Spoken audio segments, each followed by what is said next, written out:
I was negotiating a $25 million deal in Dubai when my wife's sister, the HR, called my absence unacceptable. They tried to discipline me, but I said, "Are you sure you want to do this?" Now the CEO, HR, and the CFO are begging me to stop what I started. Let me tell you something about invisibility. It's not a superpower, it's a job description. My name is Marcus Trent. I'm 40 years old, and I'm what you might call a senior compliance specialist, though that title does absolutely nothing to capture the soul-crushing reality of my existence at Helvic Dynamics. You've never heard of Helvic Dynamics, and honestly, that's probably for the best. We're a mid-sized tech company nestled in the heart of Denver, Colorado, and I use the word company loosely here because what we really are is a caffeinated circus held together with duct tape, denial, and the occasional strongly worded email that nobody reads. My office, and I'm being generous calling it an office, is basically a converted storage closet on the third floor that smells like old carpet and broken dreams. I'm talking about a space so forgotten that the cleaning crew skips it entirely. I've got a desk that wobbles if you breathe on it too hard, a chair that squeaks like a dying mouse every time I shift my weight, and enough dusty binders to build a small fortress. These binders contain 6 years' worth of compliance documents, regulatory guidelines, and receipts that tell the story of every single shortcut, corner-cutting maneuver, and we'll deal with it later decision this company has ever made. I'm like a corporate archaeologist, except instead of discovering ancient civilizations, I'm documenting modern stupidity. Here's the thing about being the compliance guy at a place like Helvic. Nobody gives a damn about you until everything's on fire. I could sit in my little cave for weeks without a single person acknowledging my existence. I've literally walked past the same people in the hallway for years, and they look through me like I'm a ghost. But the second something goes wrong, the instant some regulation gets violated or some contract goes sideways, suddenly, I'm everyone's best friend. "Marcus, buddy, you're a lifesaver," they'll say, clapping me on the shoulder like we're old war buddies. "What would we do without you?" they'll ask, and I'll smile politely while thinking, "You'd probably be in federal prison, Karen, that's what you'd do." Let me introduce you to the cast of characters that make my professional life feel like a daily root canal without anesthesia. First up, we've got Victor Halden, our esteemed CEO. Victor's the kind of guy who thinks an expensive Italian suit can compensate for cheap morals and cheaper business decisions. He's got that slick back hair thing going on, talks about synergy and disruption like he invented the words, and has the ethics of a used car salesman who just discovered cryptocurrency. Victor's favorite hobby is making promises he has no intention of keeping and then looking confused when people expect him to follow through. Then there's Clara Renshaw, our CFO, and let me tell you, this woman is a piece of work. Clara's a numbers wizard. I'll give her that. She can make a spreadsheet do things that would make Excel itself blush. The problem is that her relationship with ethics is what you might call optional. She treats generally accepted accounting principles like they're generally suggested accounting principles. Clara's the type who can look at a $2 million discrepancy and say, "That's just a rounding error," with a straight face that would make a poker player jealous. Now, here's where things get really fun. Meet Nora Blake, our head of human resources. Nora is special for 2 reasons. 1, she runs HR like it's the Spanish Inquisition, and 2, she's my wife's sister. Yeah, you read that right.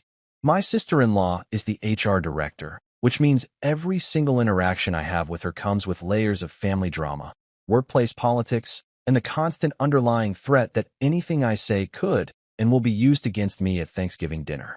Nora has this incredible talent for making the simplest requests feel like you're applying for a security clearance at the Pentagon. Want to take a day off? Better submit Form 27B in triplicate, get it notarized by 3 witnesses, and provide a blood sample. She could make filing a vacation request sound like you're on trial for treason. And finally, we have Darren Cross, the hotshot sales guy who everyone loves and I secretly want to throw into a volcano. Darren's the golden boy, always closing deals, always getting pats on the back, always strutting around the office like he's God's gift to tech sales. He wears what I'm 90% sure is a fake Rolex, drives a leased BMW he can't actually afford, and has a smile so white and fake it probably glows in the dark. Darren's the guy who makes promises to clients that violate approximately 14 different regulations, and then acts shocked. when I have to step in and explain why we can't actually deliver half the things he's committed to. But does he get in trouble? Of course not. Does he face consequences? Never. Because Darren brings in the money, and in a place like Helvig Dynamics, money talks and compliance walks. Here's the brutal truth that nobody wants to acknowledge. I'm the one keeping this entire operation afloat. While Victor's out playing golf with potential investors, while Clara's cooking the books like she's on a Food Network show for financial fraud, while Nora's busy making employees cry over their PTO requests, and while Darren's out there making illegal promises to clients, I'm the one actually making sure this company doesn't implode. I'm the guy who reads every contract before it's signed. I'm the one who catches the violations before they become federal cases. I'm the one who stays late fixing everyone else's messes while they're all at happy hour congratulating each other on being such great team players. But do I get any credit? Do I get invited to the executive lunches or the company retreats? Hell no. I'm treated like office wallpaper, beige, boring, and utterly forgettable. They walk past me every single day without seeing me. They make decisions without consulting me. They ignore my emails, skip my meetings, and dismiss my warnings like I'm some paranoid lunatic screaming about the sky falling. And honestly, I don't mind. Not even a little bit. Because while they've been treating me like I'm invisible, I've been doing something they never bothered to notice. I've been documenting everything. Every shady deal, every cut corner, every violation, every ignored warning, every questionable decision. For 6 whole years, I've been collecting evidence like a squirrel hoarding nuts for winter, except my nuts are receipts, emails, and compliance violations that could bring this entire house of cards crashing down. I've got file folders for days. I've got email chains that read like crime novels. I've got recordings of meetings where decisions were made that would make a securities lawyer weep. I've got expense reports that show exactly where company money went. And spoiler alert, a lot of it went to places it definitely shouldn't have gone. I've got contractor agreements that violate labor laws so blatantly that I'm amazed we haven't been audited yet. I've got sales contracts with clauses that are borderline illegal and definitely unethical. And they have no idea. Not a clue. They think I'm just the boring guy in the boring office doing boring compliance stuff that doesn't matter. They think I'm too timid to make waves, too desperate to keep my job to cause trouble. They've mistaken my silence for weakness and my patience for stupidity. But here's what they don't understand about the quiet guy in the corner. We see everything. We hear everything. We remember everything. And eventually, inevitably, we get tired of being treated like we don't matter. So I sit here in my forgotten office, surrounded by my fortress of incriminating documents, and I wait. Because I know something they don't. Every empire built on bullshit eventually collapses under its own weight. And when Helvig Dynamics finally implodes, when the house of cards comes tumbling down, I'll be ready. Not just ready to survive the blast, ready to be the one who lit the match. Tuesday morning starts like any other soul-crushing day at Helvig Dynamics. I'm 3 sips into my gas station coffee, staring at a spreadsheet that's giving me an existential crisis, when Victor Halden appears in my doorway looking like a man who just realized his Ponzi scheme has an expiration date. Now, let me tell you something about Victor. This is a guy who normally walks around with the confidence of someone who's never faced a single consequence in his entire privileged life. He's all swagger and expensive cologne, the kind of CEO who thinks accountability is just a buzzword for LinkedIn posts. But right now he looks nervous. And when Victor Halden looks nervous, I know the company is approximately 5 minutes away from a dumpster fire. "Marcus," he says, and I can already feel my vacation slipping away like sand through my fingers. "We need you in Dubai by Thursday."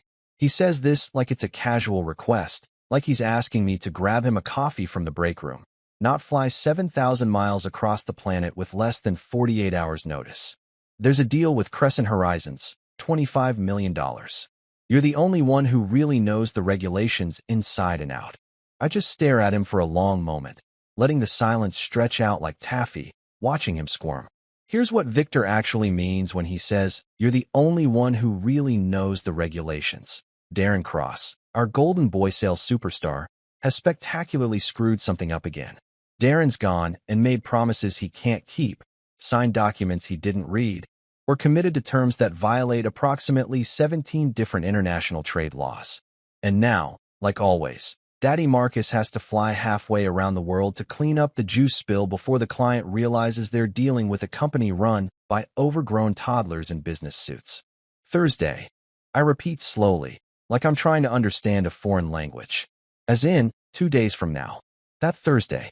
Victor nods enthusiastically, like a golden retriever who thinks he's being helpful. I pull up my calendar on my screen and turn it toward him. See this? This is my vacation. My first vacation in 3 years. I'm supposed to be fishing in Aspen, Victor. Fishing. Do you know what fishing is? It's that thing people do when they're not saving your company from imploding. Victor does this thing where he clasps his hands together like he's praying, which is hilarious because I'm pretty sure the last time this man saw the inside of a church was at his 3rd wedding. Marcus, buddy, I know. And we really appreciate everything you do. This is a huge opportunity for us. Crescent Horizons is a major player in the Middle East market. If we nail this, it could transform the entire company. He's using his inspirational CEO voice now, the one he breaks out at company meetings when he wants people to work unpaid overtime. We'll make it up to you, I promise. Extra PTO, bonus, whatever you need. I want to laugh in his face. I want to remind him that he's made approximately 47 promises to me over the years and kept exactly 0 of them. I want to tell him that his promises are worth less than Monopoly money at a casino. But instead, I just sigh, because I know how this story ends. If I don't go, the deal falls apart. The deal falls apart. The company loses $25 million. The company loses $25 million. People get laid off. And somehow, it'll all be spun as my fault. Marcus didn't want to be a team player, they'll say. Marcus wasn't willing to go the extra mile, they'll whisper. Never mind that I've been going the extra mile for 6 years while everyone else has been coasting in the carpool lane. Fine, I say, and Victor's face lights up like a kid on Christmas morning. But I want that in writing, Victor. The extra PTO, the bonus, all of it. Email me the details by end of day. He agrees immediately, which means he has no intention of following through, but at least I'll have the broken promise documented. Add it to the pile. So there goes my vacation.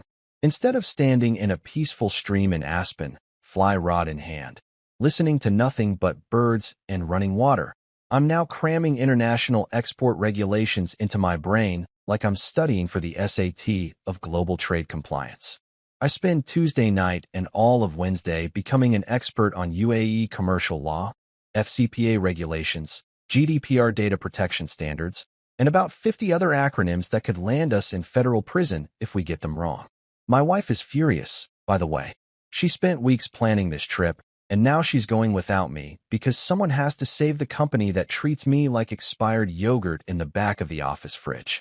Thursday morning, I'm at Denver International Airport at an ungodly hour, dragging a carry-on full of contracts and regulatory documents. The flight to Dubai is approximately 14 hours of hell.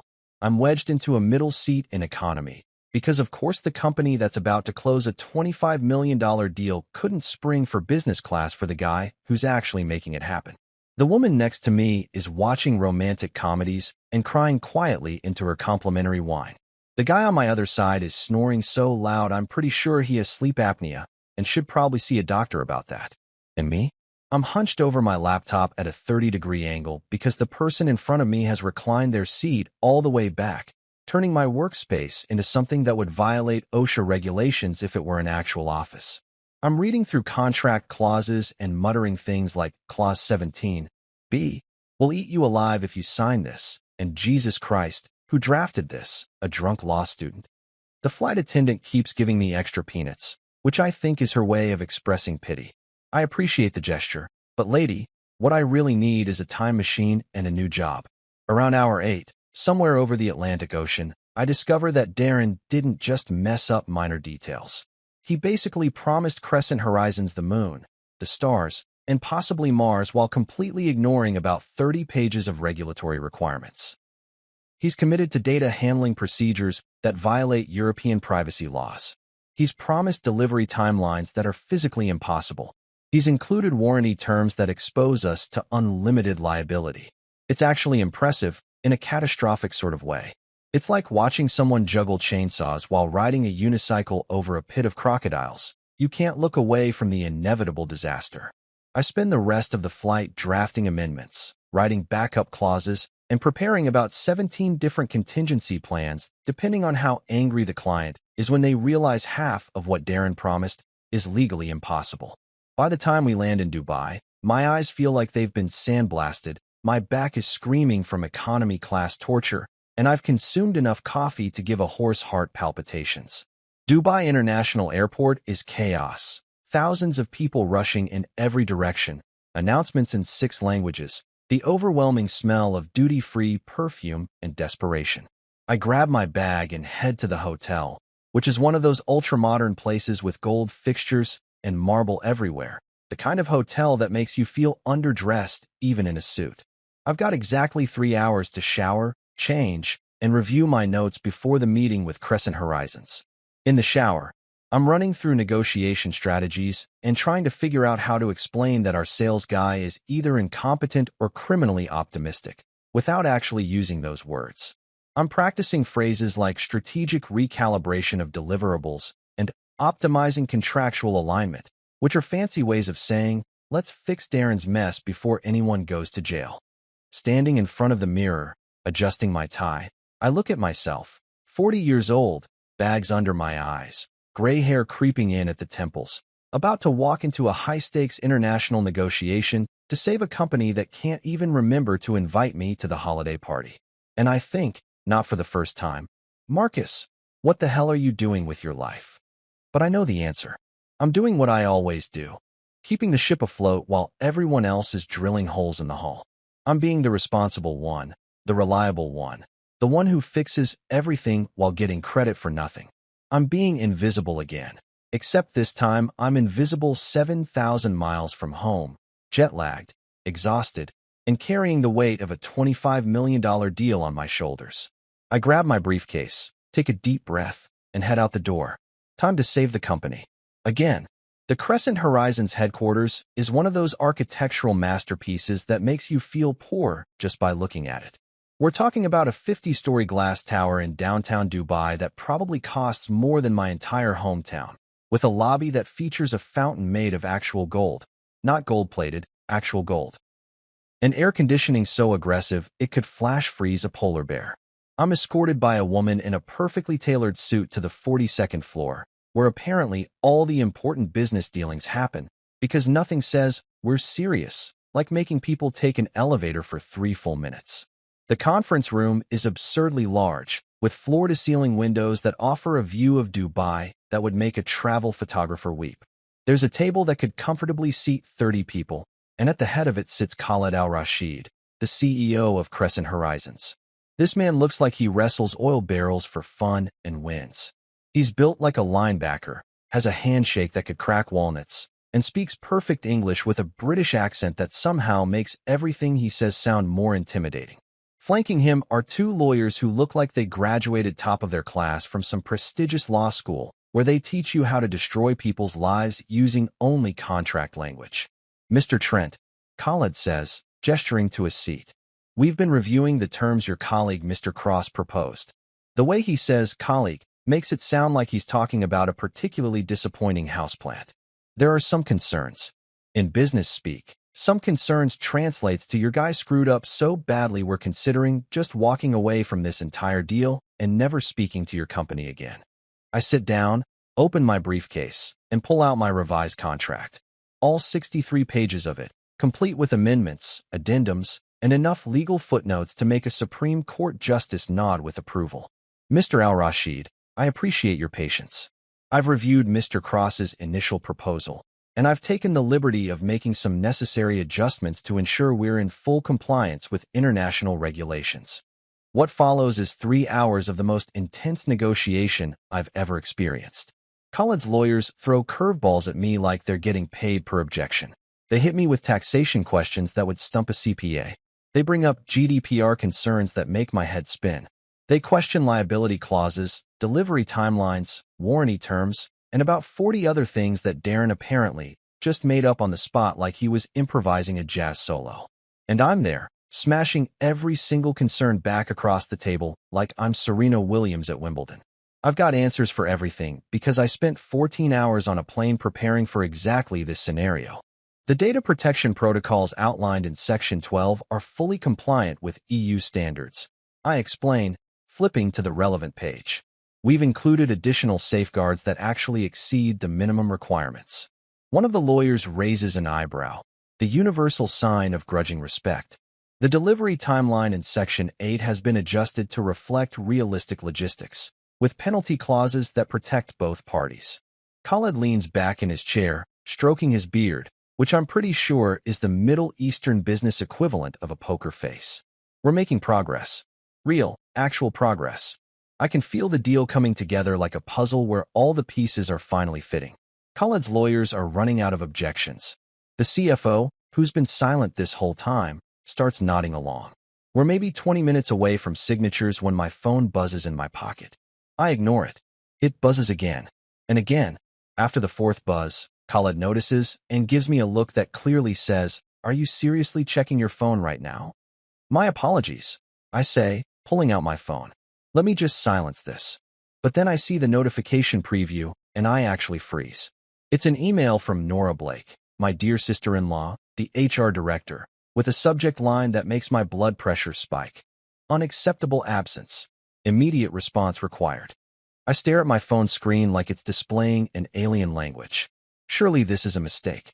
Surely Nora, who personally approved my emergency travel to Dubai, who knows exactly where I am and why I'm here, hasn't just sent me a disciplinary email while I'm literally closing the biggest deal in company history. That would be insane. That would be so spectacularly stupid that even by Helvig Dynamics standards, it would be impressive. But no, it's real. I tap the email open and start reading, and with every sentence, my jaw drops a little further.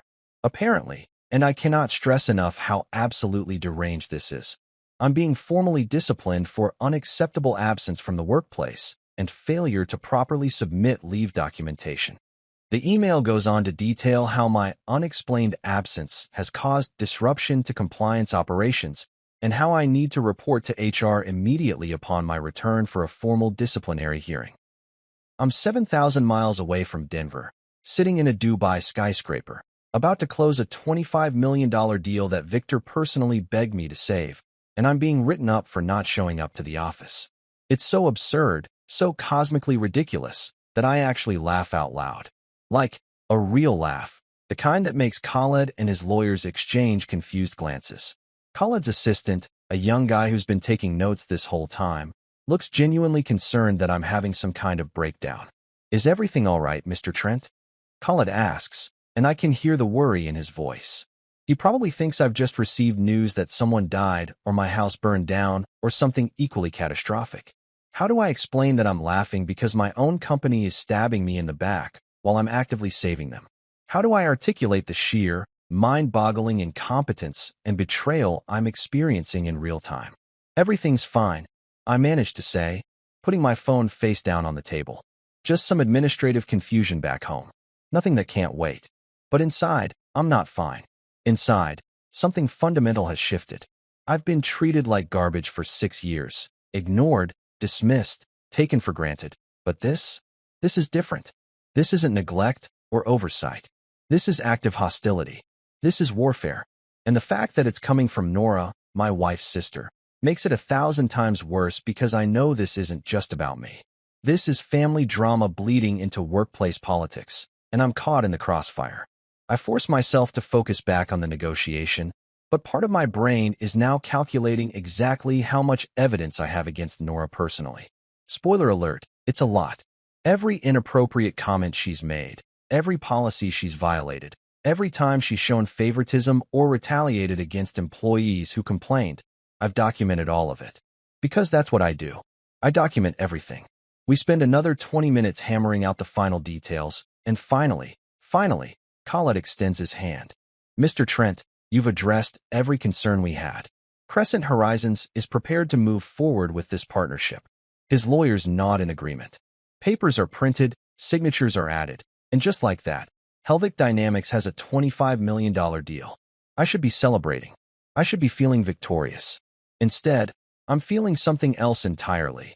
A cold, crystallizing anger that's been building for years and has just found its focus. We do the obligatory handshake photos, exchange business cards, and make small talk about future collaborations. Khaled even invites me to dinner, which I politely decline because I'm exhausted and also because I need to figure out what the hell is happening back in Denver. As I'm leaving, one of Khaled's lawyers pulls me aside. "That was impressive," he says quietly. "Your company is lucky to have you." I almost laugh again, because lucky is definitely not the word I'd use to describe Helvig Dynamics' relationship with me. I walk out into the Dubai heat, which hits me like a physical wall, and I pull out my phone to read Nora's email again in full detail. It's even worse the second time. She's citing policy violations that don't exist, referencing leave forms that I absolutely submitted, and making vague accusations about disruption that are completely fabricated. This isn't just a mistake. This is a coordinated hit job. Someone at Helvig Dynamics wants me gone, and they're using Nora to do their dirty work. I stand there on the sidewalk, sweat immediately soaking through my shirt, people rushing past me in every direction, and I make a decision. I've spent 6 years being the good soldier, the reliable guy, the one who fixes everything and asks for nothing. I've let them treat me like I'm disposable, like I'm lucky to have a job, like I should be grateful for the opportunity to save their asses repeatedly. But this email, this petty, vindictive, absurdly timed email, this is the line. This is where Marcus Trent stops playing defense and goes on offense. I laugh again, standing there in downtown Dubai, and this time it's not from disbelief. It's from the sheer cosmic irony of it all. They think they're punishing me. They think they're putting me in my place. What they don't realize is that they've just given me the perfect excuse to burn their entire operation to the ground. And the beautiful thing, the absolutely perfect thing, is that I have exactly what I need to do it. 6 years of receipts, violations, and evidence that could turn Helvig Dynamics from a company into a cautionary tale. The flight back from Dubai is a blur of rage-fueled planning and terrible airplane food. I spend 16 hours, because of course there's a layover in Frankfurt that adds 2 more hours of misery to my life, drafting my response to Nora's disciplinary email. I write 17 different versions, each one progressively more scathing than the last, before I realize that words aren't going to cut it here. They want to play games? Fine. I've been collecting the pieces for 6 years. Time to show them what the board actually looks like. I land in Denver on Saturday morning, jet-lagged to hell, smelling like recycled airplane air and broken dreams. My wife picks me up from the airport, and the car ride home is tense because she's heard from her sister, my dear Nora, about my disciplinary issues. The fact that my own family is being weaponized against me before I've even had a chance to defend myself tells me everything I need to know about how this is going to go down. Sunday, I don't sleep. I organize my files, print documents, and prepare for war. Monday morning, I walk into Helvig Dynamics at exactly 8:30, which is earlier than I've arrived in probably 3 years, and head straight to my office without making eye contact with anyone. My email inbox is a disaster zone. 147 unread messages, half of them automated garbage, the other half ranging from welcome back to thinly veiled threats. There's one from Victor with the subject line, "Great work in Dubai," which would be touching if it wasn't immediately followed by one from Nora scheduling my disciplinary hearing for 10 o'clock. That's right. I've been back in the building for 90 minutes, and I'm already being hauled into HR court. At 9:45, I gather my materials. I'm talking about a briefcase so stuffed with documents it looks like it's about to give birth to a filing cabinet. I've got printouts, I've got screenshots, I've got email chains that go back years. I've organized everything with color-coded tabs, because if I'm going down looking professional as hell. I walk through the office toward the HR conference room, and I can feel people watching me. Word has spread, it always does in offices like this, that Marcus is in trouble. The invisible man is finally visible, and it's because he's about to get executed. The HR conference room is what I like to call the fishbowl. It's this glass-walled monstrosity right in the middle of the 3rd floor where everyone can see everything that happens inside. It's designed this way on purpose, of course, because nothing says, "We value transparency," like forcing people to have their worst professional moments broadcast to the entire office like it's a Netflix true crime documentary. I can see Nora inside, along with Clara the CFO, and, oh, this is just perfect, Darren Cross himself, lounging in a chair like he's about to watch his favorite TV show. I open the door and walk in with the confidence of a man who's got nothing left to lose. Which is accurate because at this point, what are they going to do? Fire me? Go ahead. Make my lawsuit easier. I take a seat across from Nora, set my briefcase on the table with a satisfying thud, and fold my hands like I'm about to negotiate a hostage situation. Marcus, Nora begins, and she's using her HR voice. That special tone that's somehow both condescending and artificially sympathetic at the same time. Thank you for making time to meet with us today. Making time. Like I had a choice.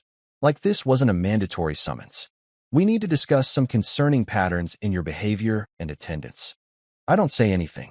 I just stare at her, and I can see it's making her uncomfortable because Nora's used to people being intimidated by her. She's used to employees stammering and apologizing and begging for their jobs. She's not used to someone sitting there with the expression of a man watching a particularly boring commercial. She opens a folder, props, very professional, and starts reading off a list of alleged violations like she's a DMV clerk reciting traffic offenses. Failure to submit proper leave request forms prior to international travel. Disruption of compliance operations due to unplanned absence. Failure to respond to urgent HR communications in a timely manner. Each accusation is more ridiculous than the last, and I'm actually impressed by the creativity. This is fiction writing at its finest. She should quit HR and write novels. Meanwhile, Darren is sitting there with this smirk on his face like he's watching his favorite team win the Super Bowl. This is the same Darren whose catastrophic incompetence necessitated my emergency trip to Dubai in the first place. The same Darren who's never had to face consequences for anything in his entire charmed life because he brings in sales numbers and wears expensive cologne.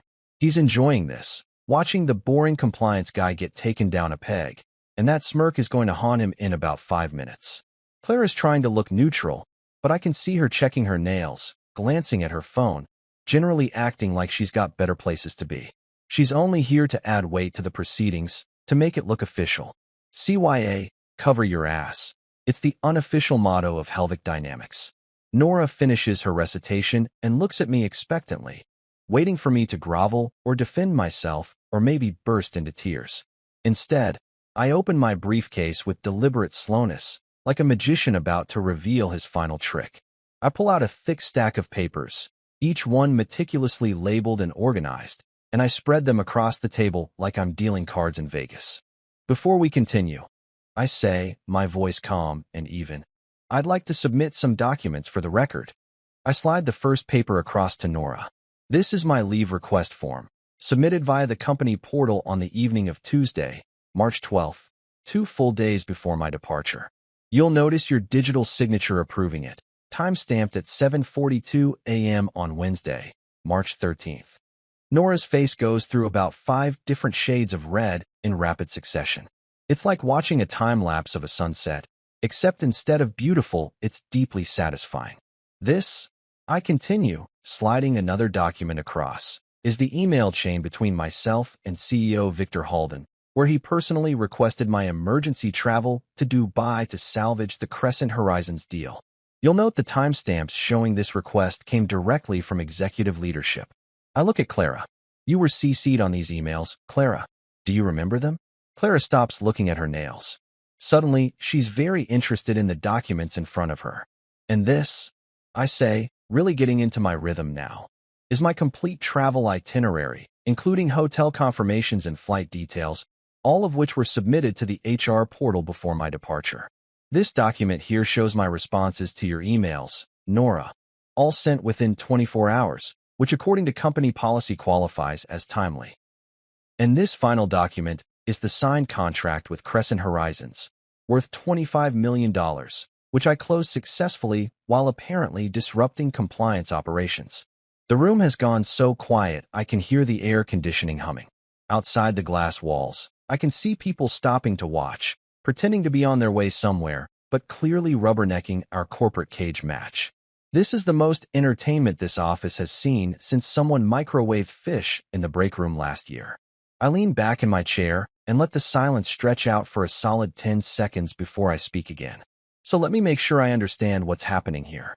You're formally disciplining me, in front of witnesses, in a permanent HR record, for following direct orders from the CEO, successfully completing an emergency assignment that saved the company $25 million, and doing so while following every single company policy and procedure to the letter. Is that correct? Nora looks like she's trying to swallow a golf ball. Darren's smirk has vanished faster than free pizza in a break room. Clara is suddenly very interested in her phone, probably texting her lawyer or maybe just pretending this entire meeting isn't happening. This seems like, I continue, my voice still infuriatingly calm, what a reasonable person might call retaliation. Or maybe harassment. Or possibly defamation, since you've made false accusations that could damage my professional reputation. I'm not a lawyer. I'm just a compliance guy. But I've read the employee handbook cover to cover approximately 40 times, and I'm pretty sure this whole meeting violates about 6 different company policies. I start gathering my documents, stacking them neatly back into my briefcase. So here's what's going to happen. You're going to withdraw this disciplinary action immediately and expunge any record of it from my file. You're going to do this in writing, with copies to me and to Victor, and then we're all going to pretend this hilarious misunderstanding never happened. I stand up, snap my briefcase closed, and look at each of them in turn. Or, and this is just a suggestion, we can continue down this path, and I can file a formal complaint with the Department of Labor, the EOC, and probably a few other alphabet agencies that would be very interested in how Helvik Dynamics treats its employees. Your choice. Nora looks at Clara. Clara looks at Darren. Darren looks at the floor like he's hoping it will open up and swallow him. The power dynamic in the room has shifted so dramatically it's giving everyone whiplash. I think, Clara says carefully, choosing her words like she's defusing a bomb. There may have been some miscommunication here. Perhaps we should table this discussion and revisit it after we've reviewed all the documentation more thoroughly. Excellent idea, I say cheerfully, heading for the door. Take all the time you need. I'll be in my office, doing my job, saving the company from itself. As usual, I walk out of that glass fishbowl with my head high, and I can feel every single eye in the office on me. But instead of feeling embarrassed or defeated, I feel something I haven't felt in 6 years, powerful. The invisible man just became very, very visible, and they have no idea what's coming next. They think I'm going to crawl back to my little cave and pretend nothing happened. They think that little performance in the fishbowl was me playing defense, protecting myself from their pathetic attempt at retaliation. How adorable. How spectacularly naive. What they don't understand, what they've never understood, is that I wasn't defending myself in that meeting. I was giving them one last chance to back off before I burned their entire world to the ground. And judging by the radio silence from HR for the rest of Monday, they've decided to ignore that chance. Perfect. Monday evening, I leave the office at exactly 5 o'clock, which raises a few eyebrows because I'm usually there until 7 or 8 cleaning up everyone else's messes. I drive home, kiss my wife, eat a quiet dinner while she rants about her day, and wait until she goes to bed at 10. Then I go into my home office, lock the door, and pull out my laptop. It's time to open the vault. Over the past 6 years, I've been maintaining what I call my insurance policy, a meticulously organized digital archive of every single compliance violation, questionable decision, ignored warning, and outright illegal activity that's happened at Helvik Dynamics. I'm not talking about a few scattered files here and there. I'm talking about a comprehensive, cross-referenced, chronologically organized database that would make the Library of Congress jealous. Every document is backed up in 3 locations: an encrypted external hard drive, a secure cloud storage service, and printed copies in a safe deposit box at my bank. Because I'm not just thorough, I'm paranoid in the best possible way. I start pulling up files, and it's like opening a time capsule of corporate stupidity. Let me walk you through the greatest hits of Helvik Dynamics' impending legal apocalypse. First up, contractor misclassification. For the past 4 years, Helvik has been treating full-time employees as independent contractors to dodge paying benefits, overtime, and payroll taxes. I've got spreadsheets showing at least 47 people who work 40-plus hours a week, take direction from managers, use company equipment, and are absolutely, unequivocally employees under both IRS and Department of Labor definitions. But Victor and Clara decided it was cheaper to just call them contractors and hope nobody noticed. Estimated exposure? $12 million in back taxes, penalties, and unpaid benefits. I've got emails where Clara literally writes, "Let's just keep calling them contractors until someone complains." Spoiler alert, Clara, someone's about to complain. Next, overtime violations. Helvig has this adorable practice of classifying people as salaried exempt when they're actually non-exempt employees entitled to overtime pay. I'm talking about customer service reps, junior developers, administrative assistants, people who have zero supervisory authority and don't meet any of the actual criteria for exempt status. But if you call someone salaried, you don't have to pay them for the 60-hour weeks they're working, right? Wrong. So incredibly wrong. I've documented 3 years of timesheet data showing systematic wage theft affecting over 100 employees. Conservative estimate of liability? $9 million, plus penalties, plus interest, plus the absolute PR nightmare of stealing from your own workers. Then we get to my personal favorite, Darren's international adventures in illegal business practices. Remember that Dubai trip? Turns out that wasn't Darren's first rodeo. I've got emails, beautiful, incriminating emails, where Darren discusses offering facilitation payments to foreign officials. Now, for those of you who don't speak compliance, facilitation payments is corporate speak for bribes. The Foreign Corrupt Practices Act is very clear about this. Bribing foreign officials is super illegal, and ignorance is not a defense. I've got messages where Darren literally writes things like, maybe we can sweeten the deal with some consulting fees, wink wink. He actually wrote, wink wink, in a business email about international bribery. The man is either incredibly stupid or has a death wish, and I'm leaning toward both. But wait, there's more. Clara's creative accounting practices deserve their own section in this catalog of catastrophes. Our CFO has been playing fast and loose with revenue recognition, booking sales before contracts are signed, recognizing revenue for services not yet delivered, and generally treating GAAP, generally accepted accounting principles, like they're generally suggested accounting principles. I've got quarterly reports that don't match actual contracts, revenue projections that are pure fantasy, and expenses that have been creatively reclassified to make the books look better than they are. This isn't just bad accounting. This is securities fraud. Any investor or bank that's made decisions based on Helvig's financial statements has been lied to, and that's the kind of thing that gets the SEC very excited. And finally, the cherry on top of this illegal sundae: systematic retaliation against employees who raise concerns. I'm not the first person Nora has targeted for daring to push back against the company's nonsense.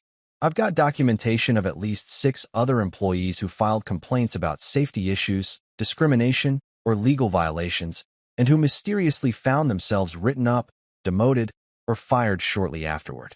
There's a paper trail showing a clear pattern. Employee raises concern, HR launches investigation. Employee gets disciplined for unrelated performance issues. Employee leaves. It's like an assembly line of retaliation, and Nora's been running it for 3 years. I spend Monday night compiling all of this into a single comprehensive report. I'm writing this thing like it's my doctoral thesis, complete with an executive summary, detailed findings, supporting documentation, and recommendations. Every claim is sourced. Every assertion is backed by evidence. I'm using footnotes, for crying out loud. This isn't just a complaint. This is a legal weapon designed to leave no room for doubt, no space for denial, no possibility of dismissal. By Tuesday at 2 a.m., I'm on page 47 and starting to feel slightly delirious. I take a coffee break, look at what I've created, and actually laugh out loud. This document is beautiful. It's comprehensive. It's devastating. It's the culmination of 6 years of being treated like garbage while quietly documenting every single mistake the company made. I am, without exaggeration, about to become Helvig Dynamics' worst nightmare. I keep writing. By Tuesday at 6 a.m., I'm up to 68 pages. My wife wakes up, sees me still at my desk, and asks if I'm okay. Never better. I tell her, which is technically true. I feel more alive than I have in years. There's something intoxicating about finally, taking action after years of passive documentation. I add a section on the recent HR incident, framing it as the final act of retaliation that prompted me to come forward. I include every email, every document, every piece of evidence from that fishbowl meeting. I write it clinically, professionally, letting the facts speak for themselves. No emotion, no editorializing, just a clear, chronological account of how the company attempted to punish me for doing my job. By Tuesday at noon, the report is done. 72 pages of corporate malfeasance, supported by 147 exhibits, indexed and cross-referenced like a legal brief. I read through it one final time, checking for typos, verifying every citation, making sure every claim is bulletproof. This needs to be perfect because once I send this, there's no taking it back. This is the nuclear option, and I'm about to press the button. I create my distribution list, and this is where it gets fun. I'm not just sending this to HR, or to Victor, or even to the board of directors. Oh no, I'm going full scorched earth. My recipient list includes the Department of Labor, the Securities and Exchange Commission, the Internal Revenue Service, the Federal Bureau of Investigation's White-Collar Crime Division, and for good measure, the Denver office of the Equal Employment Opportunity Commission. I'm also BCCing my personal email and my lawyer. Yes, I got a lawyer, because I'm not stupid. I write a cover letter explaining who I am, what my role has been, and why I'm coming forward now. I keep it brief and professional. I am writing to report multiple violations of federal law by my employer, Heartbreak Dynamics. As the senior compliance specialist, I have become aware of systematic violations that pose significant legal and financial risks. Please find attached a comprehensive report documenting these issues, along with supporting evidence. It's Tuesday afternoon. I'm sitting in my forgotten office, staring at my screen, mouse hovering over the send button. This is the moment. Once I click this, everything changes. Heartbreak Dynamics will never be the same. Victor, Clara, Darren, Nora, their careers are about to implode. There will be investigations, audits, possibly arrests. People will lose their jobs. The company might not survive. And I feel absolutely zero guilt about any of it. They had 6 years to listen to me. 6 years to treat me with basic respect. 6 years to follow the law and do the right thing. Instead, they ignored me, dismissed me, took me for granted, and when I dared to push back even slightly, they tried to destroy me. Well, congratulations, team. You've activated Marcus Trent's final form, and it turns out I'm very, very good at destruction. I click send. The email whooshes out into the digital void, carrying with it the complete and total annihilation of Heartbreak Dynamics. 72 pages of evidence heading to multiple federal agencies, each one with the authority to find, investigate, and prosecute. I sit back in my squeaky chair, take a sip of my lukewarm coffee, and smile. Game on. Wednesday morning, 9:01 a.m. I walk into Heartbreak Dynamics with my coffee in one hand and the serene expression of a man who's just set fire to a dumpster and is waiting to see how long it takes for someone to notice the smoke. I nod to the receptionist, sweet lady named Carol who's been here longer than anyone and deserves way better than this circus, and head up to my third-floor fortress of solitude. Everything looks normal. People are checking email, having boring conversations about their boring weekends, microwaving their sad desk lunches at 9 a.m. because their lives are chaos. Nobody has any idea that in approximately 15 minutes, this entire building is going to explode into pandemonium. I settle into my chair, boot up my computer, and pull up my email to confirm that yes, my nuclear warhead was successfully delivered to its targets. 7 red receipts. The Department of Labor opened it at 8:47 a.m. The SEC opened it at 8:53 a.m. The IRS, FBI, and EEOC all opened it within the first 10 minutes of their workday. I imagine some junior analysts somewhere having their morning coffee, opening an email titled Comprehensive Report of Federal Violations, Heartbreak Dynamics, and immediately choking on their bagel. That mental image alone makes the past 6 years of suffering worth it. 9:16 a.m. The first sign of trouble comes from the second floor. I hear a phone ringing with that particular urgency that means someone's calling from outside the company, not a casual vendor or client, but someone official. The ringing stops. 30 seconds later, it starts again. Then another phone. Then another. Within 5 minutes, the entire building sounds like a call center during a product recall. I lean back in my chair, sipping my coffee, listening to the symphony of incoming doom. 9:23 a.m. Victor's assistant, a nervous woman named Patricia who always looks like she's one crisis away from a breakdown, comes sprinting down the hallway toward the executive wing. She's literally running in heels, which would be impressive if it wasn't so desperate. I watch through my office window as she bursts into Victor's office without knocking, which is absolutely against protocol It means something catastrophically bad is happening. 9:25 a.m. My Slack starts blowing up. The company has about 15 different Slack channels for various departments and projects, and I'm in most of them because compliance touches everything. Suddenly, every single channel is lighting up like Times Square on New Year's Eve. Someone in finance posts, "Is anyone else getting weird calls from federal agencies?" Followed immediately by someone in HR. DOL just called asking for employee classification records going back for years. Then from operations, "Why is the FBI asking about our international contracts?" I don't respond to any of it. I just watch the messages pile up, watching the panic spread through the company in real time like a virus. It's fascinating, honestly. I've always wondered what it would look like if everyone simultaneously realized the ship was sinking. 9:31 a.m. The executive team creates a new private Slack channel. I know this because I get a notification that someone tried to create a channel called #CrisisManagement, and the system suggested I should be included since I'm the compliance officer. They quickly realized their mistake and remove me. Too late, guys, I already saw it. The name alone tells me everything I need to know. They've moved from, "Is this a problem?"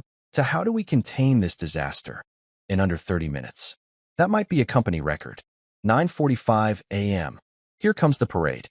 Victor, Clara, and Nora are speed walking down the hallway toward my office like they're in a race where the winner gets to not go to prison. They've got 2 security guards with them, which is adorable. What are they going to do? Intimidate me? I've already dropped the bomb. The missiles are in the air. Bringing security now is like bringing an umbrella after you've already fallen into a pool.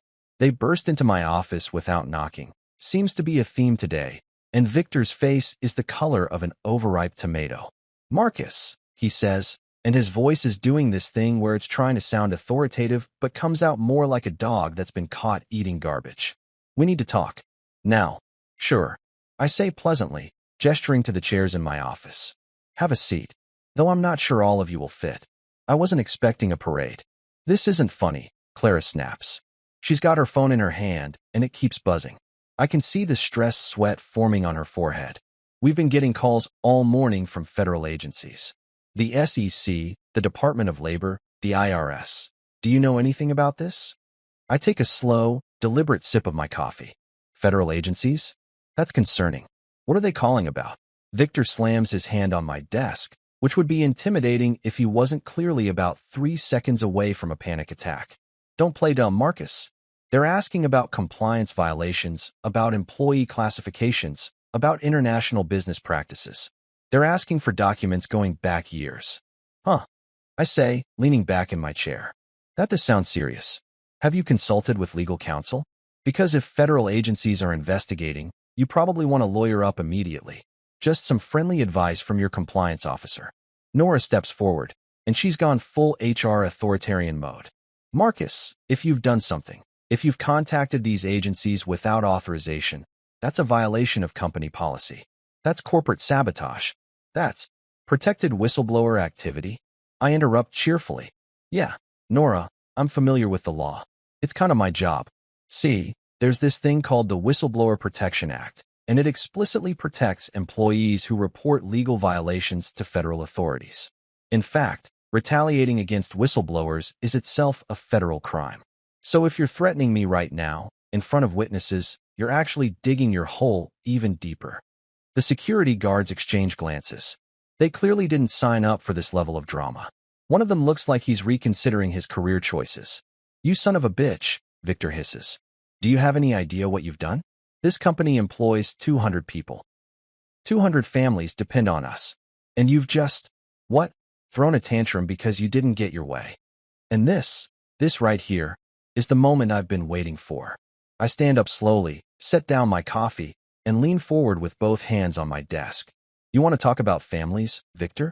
Let's talk about the 47 contractors you've been screwing out of benefits for 4 years.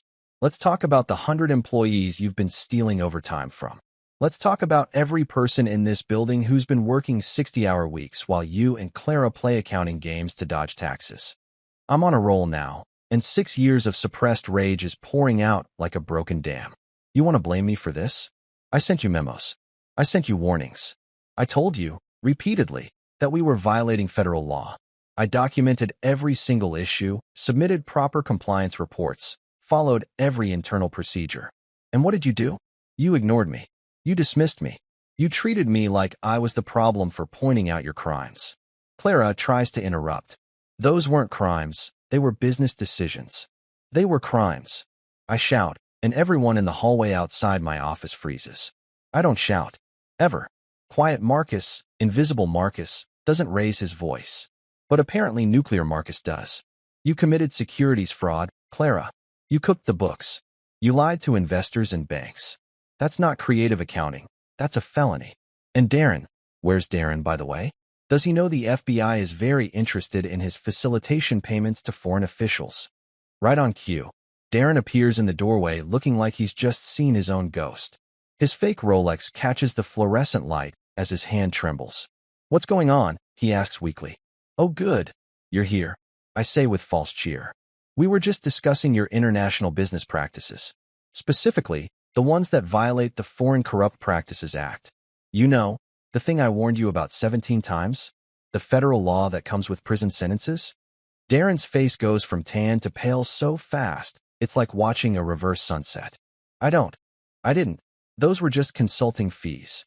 You literally wrote, wink wink, in an email about bribing officials, Darren. You might as well have written, "This is a crime," in the subject line.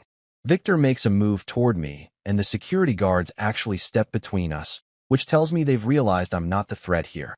I'm the victim who's fighting back. You think you're so smart, Victor snarls.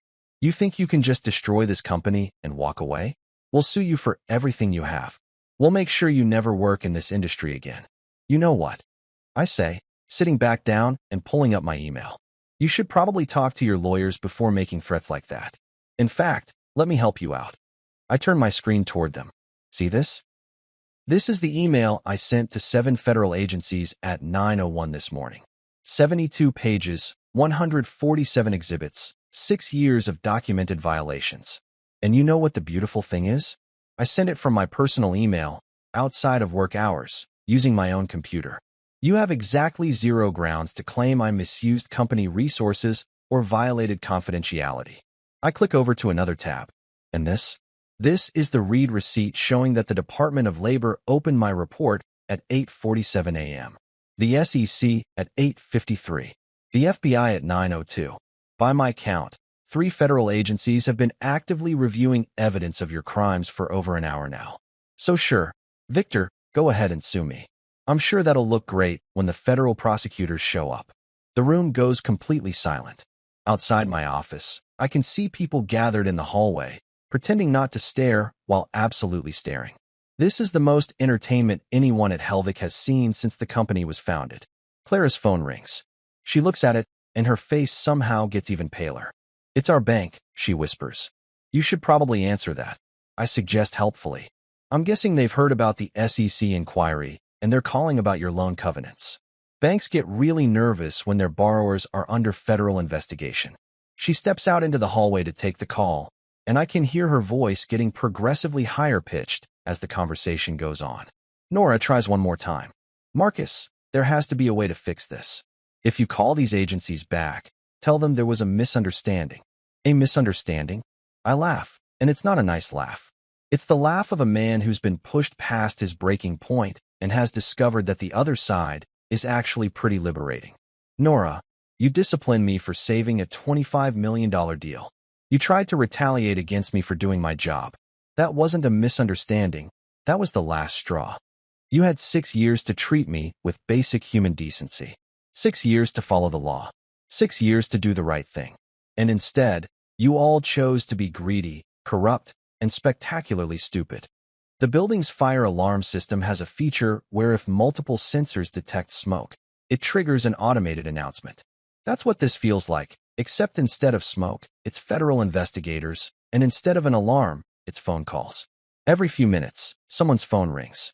The receptionist is fielding calls and redirecting them to executives who aren't answering. The office manager is running around trying to find people. Someone from IT is asking if we've been hacked. The chaos is beautiful. By 11:30 a.m., 2 hours after I sent my email, the parking lot starts filling up with vehicles that definitely don't belong to employees. Black SUVs, government sedans, cars with federal license plates. People in suits start walking into the building carrying boxes and briefcases. Someone, I think it's the office manager, asks to see their credentials. They flash badges. FBI, SEC, Department of Labor. I watch from my third-floor window as federal agents walk into Helvic Dynamics like they own the place. Which, legally speaking, they kind of do now. Victor and Clara are escorted to the conference room. Nora is being asked to provide personnel files. Darren is sitting at his desk with his head in his hands, probably calculating how much a good criminal defense attorney costs. And me? I'm at my desk, munching on trail mix from the bag I keep in my drawer, watching the entire company implode in real time. Someone from the junior development team, a kid named James who I've helped out a few times, walks past my office, sees me casually eating snacks while federal agents swarm the building, and gives me a thumbs up. He gets it. A lot of the regular employees get it. We're the ones who've been suffering while the executives got rich off questionable practices. By noon, the building is basically under federal occupation. Agents are in every department, requesting files, interviewing employees, taking statements. Someone sets up a document review station in the main conference room. IT is being asked to preserve all electronic records. The company's lawyer, a guy named Henderson who we keep on retainer for exactly this kind of situation, shows up looking like he's about to bill his highest hourly rate ever. And through it all, my phone stays silent. Nobody's calling me because what's the point? The bomb has already detonated. The damage is done. All that's left is watching the fallout. Week 1 after hitting send is like watching a train wreck in slow motion. If the train was carrying explosives and crashed into a fireworks factory. Thursday morning, I arrive at the office to find that someone has helpfully renamed the main Slack channel from #General to #Titanic, which is both inappropriate and absolutely perfect. Half the executive team isn't even showing up anymore. Victor's working from home, which is code for hiding from federal agents and contemplating whether Canada has extradition treaties. Clara's been in back-to-back meetings with lawyers who bill more per hour than I make in a week. And Darren? Darren's desk has been empty since Tuesday afternoon when the FBI asked him to come downtown for a conversation. The first domino falls on Friday. I'm in my office, actually doing compliance work for once instead of watching the company burn, when Nora appears in my doorway. She looks like she hasn't slept in 3 days, which is probably accurate. Her usual HR power suit has been replaced with business casual, and her hair isn't in its typical severe bun. She looks human, which is deeply unsettling. "Marcus," she says quietly, "can we talk?" I gesture to the chair. She closes the door behind her, which is when I know this is going to be interesting. Nora never closes doors. She likes everyone to see her exercising authority. The fact that she wants privacy means she's about to say something off the record. She sits down and for a long moment just stares at her hands. Then she pulls out an envelope and slides it across my desk. This is a severance offer. 6 months' salary, extended health benefits, a neutral reference letter. All you have to do is sign an NDA and agree not to pursue any legal action against the company or its employees. I don't even open the envelope. I just look at her and start laughing. Not a polite chuckle, a full, genuine, bent-over-in-my-chair laugh that makes my eyes water. "Nora," I managed to say between gasps, "you disciplined me for working. You tried to destroy my career for saving a $25 million deal. And now you want to bribe me into silence with 6 months severance." "It's not a bribe," she starts, but I cut her off. "Lady, I just sent a 72-page report to multiple federal agencies documenting 6 years of federal crimes. You think I did that because I wanted 6 months of salary? I'm getting whistleblower protection. I might get a reward. The SEC alone pays out between 10 and 30% of the penalties they collect in cases like this. Do the math, Nora. Your generous offer is insulting." Her composure cracks. "Marcus, please. I have a mortgage. I have 2 kids in college. If this company goes under, you should have thought about that before you tried to railroad me in that fishbowl meeting," I say, and my voice has gone cold. "You had 6 years to be a decent human being. 6 years to do your job with integrity. Instead, you spent that time protecting executives who were breaking the law and punishing employees who dared to complain. I've got documentation of at least 6 other people you retaliated against before me. 6 people who lost their jobs or got demoted because they tried to do the right thing. Nora's face crumples. For a second, I almost feel bad. Almost. Then I remember her reading that list of fake violations in front of Darren's smirking face and Clara's bored expression, and the sympathy evaporates. The answer is no, I say, pushing the envelope back across the desk. Keep your severance. You're going to need it for your own lawyer when the EEOC comes calling. She leaves without another word, and I add that attempted bribe to my growing file of post-bomb developments. Because of course I'm still documenting everything. Old habits die hard. Week 2 is when the news breaks. Some journalist at the Denver Post has sources inside the Department of Labor, and on Monday morning, the headline reads, "Local tech company under federal investigation for wage violations." By Tuesday, the Wall Street Journal picks it up. Heartbreak Dynamics faces multi-agency probe into business practices. By Wednesday, it's on Bloomberg, TechCrunch, and half the business news sites in the country. The office becomes a ghost town. Employees who can work remotely suddenly discover urgent reasons to work from home. The ones who have to come and walk around like shell-shock survivors, jumping every time someone knocks on a door or a phone rings. The vending machines stay fully stocked because nobody's eating. The break room is always empty. It's like everyone's afraid that being present in the building makes them complicit. Meanwhile, I'm suddenly the most popular person in the company. Junior employees who've never spoken to me in 6 years are stopping by my office to whisper, "Thank you," and slip me notes. One developer named James, the same kid who gave me a thumbs up during the federal invasion, leaves a gift card to a coffee shop on my desk with a note that says, "We finally get paid." Someone from accounting anonymously forwards me emails showing Clara's creative bookkeeping, along with a message, "In case you need more ammunition." I already have those emails, but I appreciate the solidarity. The PR department is in full crisis mode, sending out statements about how Heartbreak Dynamics takes compliance seriously and is cooperating fully with investigators and committed to transparency.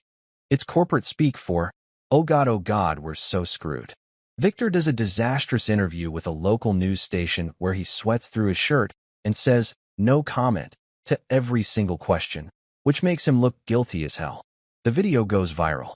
Someone edits it with Curb Your Enthusiasm music, and it gets 2 million views on YouTube. Week 3 is when the arrests start. I'm working from home, because why wouldn't I be, given that the office feels like a funeral parlor, when my phone explodes with texts. Someone's forwarded me a live news feed from outside Darren's house. There are police cars, federal vehicles, and news cameras everywhere. I watch in real time as Darren Cross, former Golden Boy sales hotshot, gets walked out of his McMansion in handcuffs at 6:47 a.m. on a Thursday morning. The news anchor is practically giddy with excitement. Federal agents arrested Darren Cross this morning on charges related to violations of the Foreign Corrupt Practices Act. Cross, a sales executive at Heartbreak Dynamics, allegedly made improper payments to foreign officials to secure business contracts. The camera zooms in on Darren's face, and I can see the moment he realizes his life is over. He's wearing his lucky Rolex, the fake one, and I wonder if he thinks it's going to help him now. I should feel guilty. I should feel some remorse about the fact that my actions just resulted in a man being arrested on national television. But all I feel is satisfaction. This is the same guy who smirked while Nora read off fake violations against me. The same guy who's been making illegal promises to clients for years while I cleaned up his messes. The same guy who got bonuses and praise while I got ignored. Watching him in handcuffs is better than therapy. The news coverage triggers a feeding frenzy. Every journalist in Denver suddenly wants to interview me, the whistleblower who brought down a tech company. My lawyer. Yeah, I've got a lawyer now. A sharp woman named Patricia Chun who specializes in whistleblower cases, fields all the requests, and tells them I'm declining comment while the investigation is ongoing. But she also makes sure to leak just enough information to keep the story alive. My client is a dedicated compliance professional who tried for years to get the company to follow the law. Only after facing retaliation did he feel compelled to contact federal authorities. The narrative shifts from local company under investigation to whistleblower hero exposes corporate corruption. Opinion pieces start appearing. Why we need more employees like Marcus Trent. LinkedIn is suddenly full of compliance professionals using my story as a cautionary tale in their posts. Someone creates a hashtag compliance matters. I'm accidentally becoming the poster child for doing the right thing in corporate America, which is hilarious because I didn't do this to be noble. I did it because they pissed me off. Clara is next. The SEC doesn't do dramatic dawn raids. They're more civilized about their arrests. She gets a call telling her to turn herself in, and she does, surrounded by lawyers who look like they cost more than my car. The charges are securities fraud and making false statements to investors. The news shows her walking into the federal building in downtown Denver, and unlike Darren, she's clearly prepared for this moment. She's wearing a conservative suit, minimal makeup, and an expression that says, "I'm cooperating fully." Her lawyers issue a statement about how she looks forward to clearing her name. Nobody believes it. Victor holds on longer, but by week 4, even he can see the writing on the wall. The board of directors, suddenly very concerned about their own liability, asks for his resignation. He refuses. They fire him anyway. The announcement goes out on a Friday afternoon, the traditional time for dumping bad news, but it doesn't matter. The story is too big to bury. CEO ousted amid federal investigation, reads the headline. Victor issues his own statement through lawyers, something about how he's shocked and disappointed and had no knowledge of any wrongdoing, which is such obvious bullshit that even the journalists mock it in their articles. And Nora? She doesn't get arrested, but she does get subpoenaed.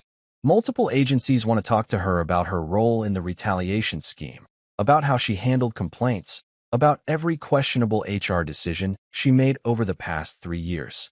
She resigns via email, doesn't even have the courtesy to do it in person, with a one-sentence statement. I am resigning effective immediately to focus on personal matters. Translation: she's lawyering up and preparing for the onslaught. The office is now operating with a skeleton crew and an interim management team brought in by the board to try to salvage what's left. They send out desperate emails about maintaining business continuity and preserving client relationships, but everyone knows it's over. The ship is sinking and the rats are already swimming for shore. Week 5 is when things go from regional scandal to national spectacle.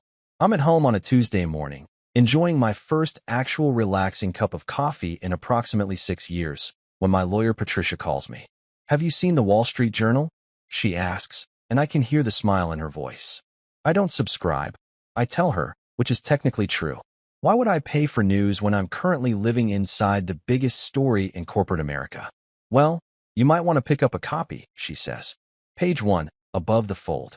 The compliance officer who brought down Helvig Dynamics, a whistleblower's 6-year investigation. I actually drop my coffee mug. It doesn't break, lands on the carpet, but coffee goes everywhere, and I don't even care because I'm already pulling up the Wall Street Journal website on my laptop. And there it is. My story. Well, not my name. Patricia made sure I stayed anonymous in all official reporting, but my story. The article is written by some Pulitzer Prize-winning investigative journalist named Sarah Mitchell, and she's clearly done her homework. The piece walks through everything. The 6 years of documented violations, the ignored warnings, the systematic retaliation, the Dubai incident that was the final straw. She's got quotes from anonymous current and former employees, people I've never even met, talking about the toxic culture at Helvig. Management treated compliance like a suggestion, not a requirement. One person says. They only cared about making numbers, not following laws. Another employee describes the contractor misclassification scheme. They told us we were independent to save money, but we worked 40-hour weeks, had company emails, reported to managers. They want to do a segment on corporate compliance. Apparently, you've made regulation enforcement funny somehow. She pauses. Also, there's a book agent who wants to talk to you about a memoir, and someone from Netflix asking about documentary rights. This is insane. I went from being the invisible guy in the forgotten office to having Trevor Noah's producers calling me. Tell them all no, I say. At least for now. Let's let the investigation play out. Smart, Patricia agrees. But Marcus? Save those offers. When this is over, you're going to have options. The media frenzy triggers something unexpected, more leaks. Employees who were too scared to come forward initially are now talking to reporters, providing additional evidence of wrongdoing.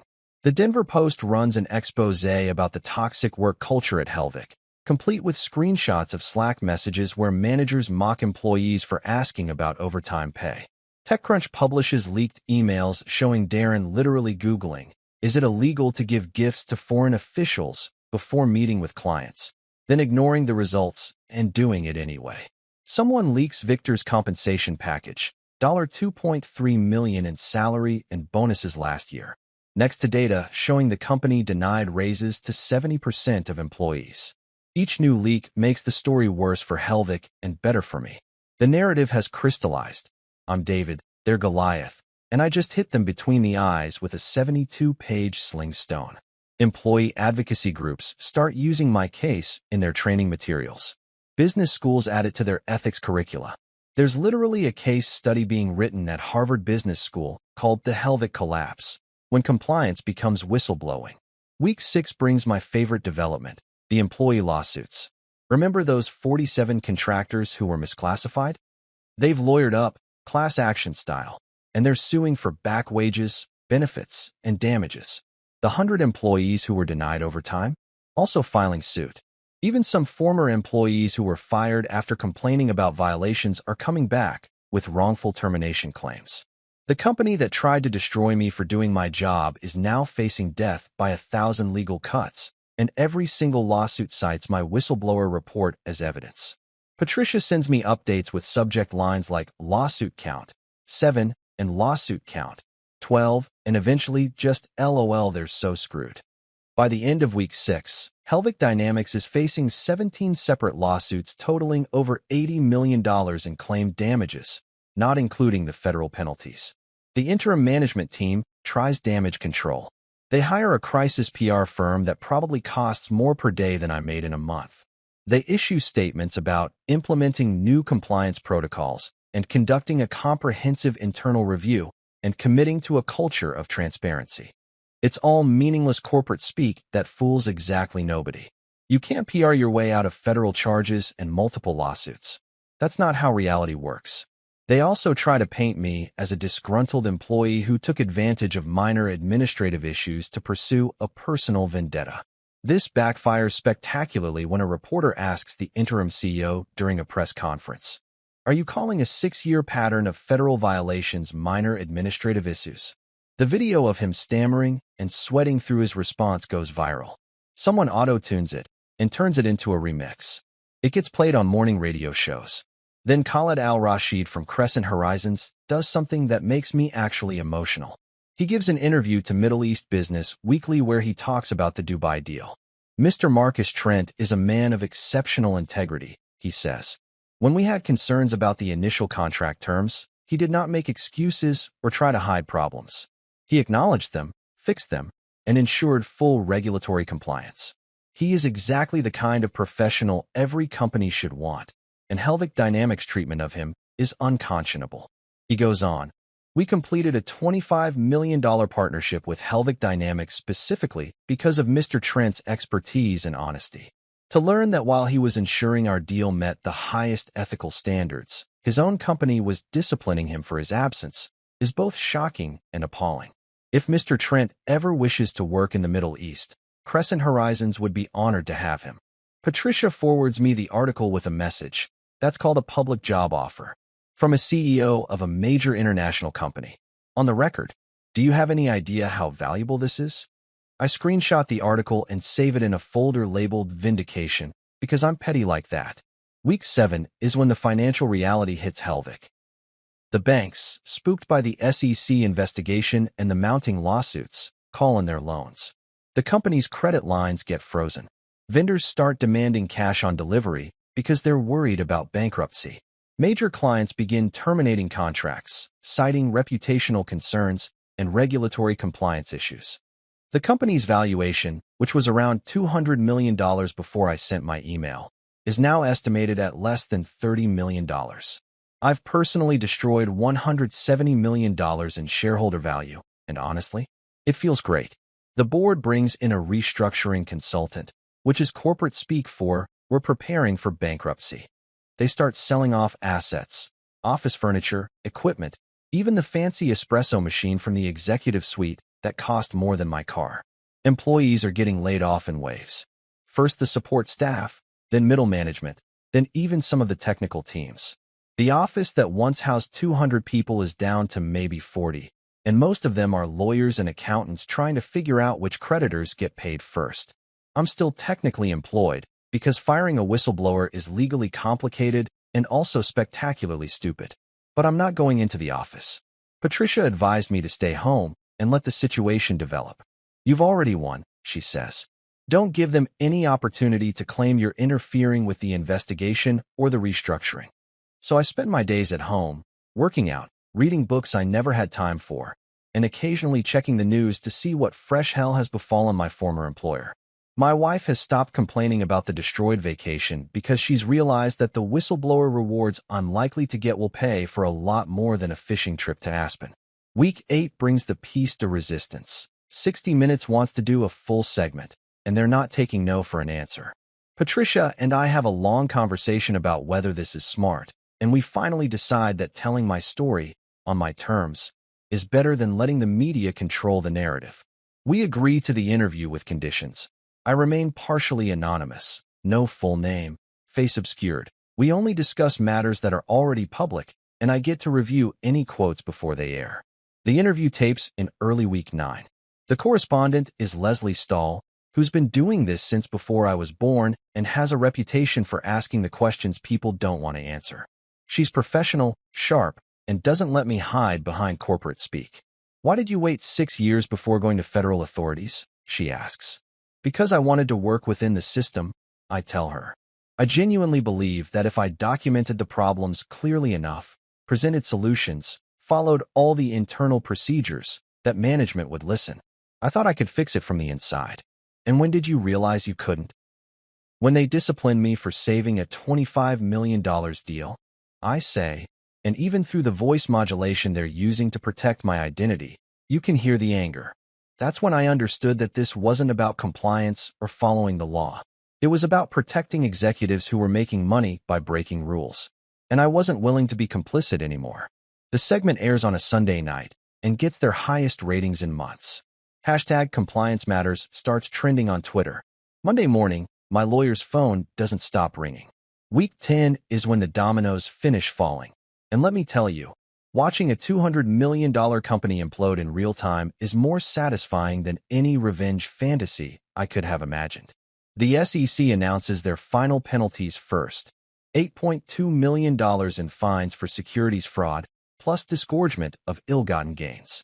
Clara's creative accounting didn't just break rules, it defrauded investors, and the commission is making an example of Helvig dynamics. The press release specifically mentions systematic misrepresentation of financial performance and willful disregard for regulatory compliance. That's government speak for they knew exactly what they were doing and did it anyway. The Department of Labor drops their hammer next. $12.4 million in back wages, overtime penalties, and fines for contractor misclassification. They've identified 93 employees who were systematically cheated out of proper compensation over 4 years.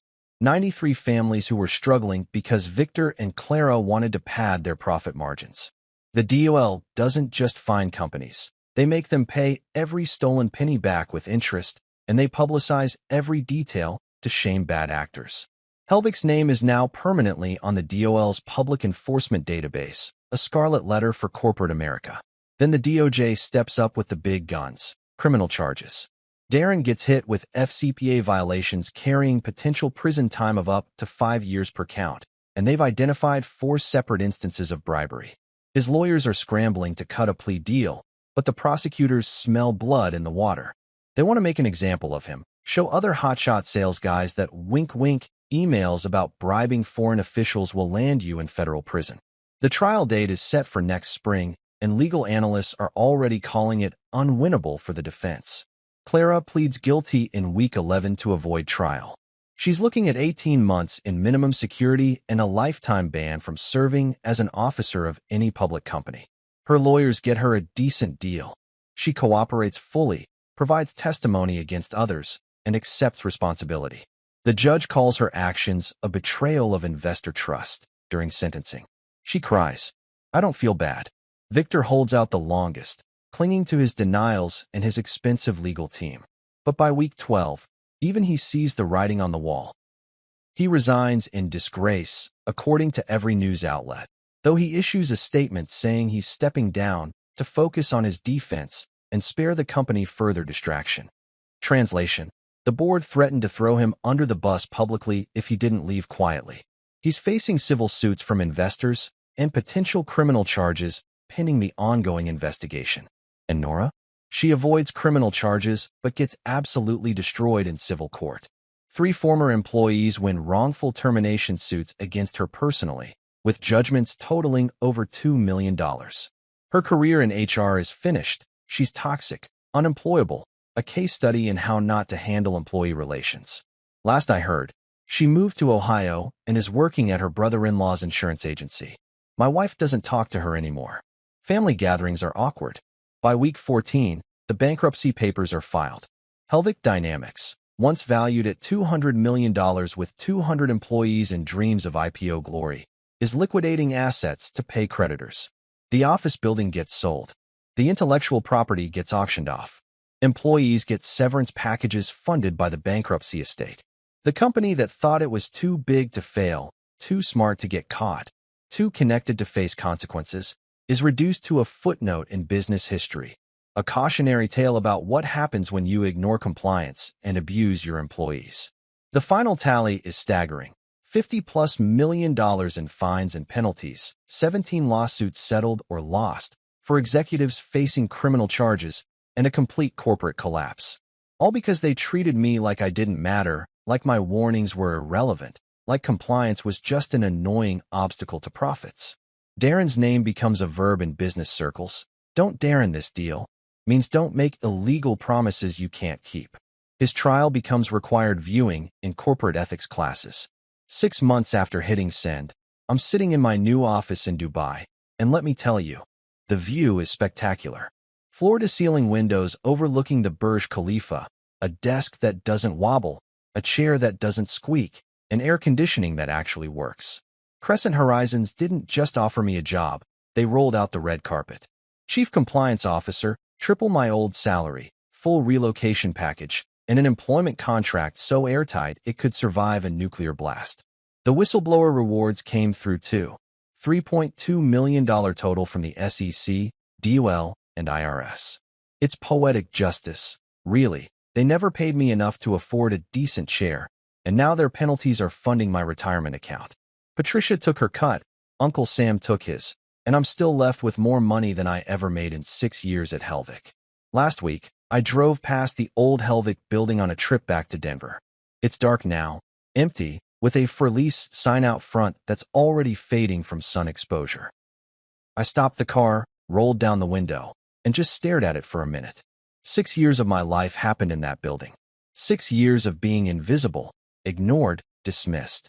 6 years of watching people break laws and get promoted while I followed rules and got forgotten. Thanks for the memories, idiots, I whispered, then drove away.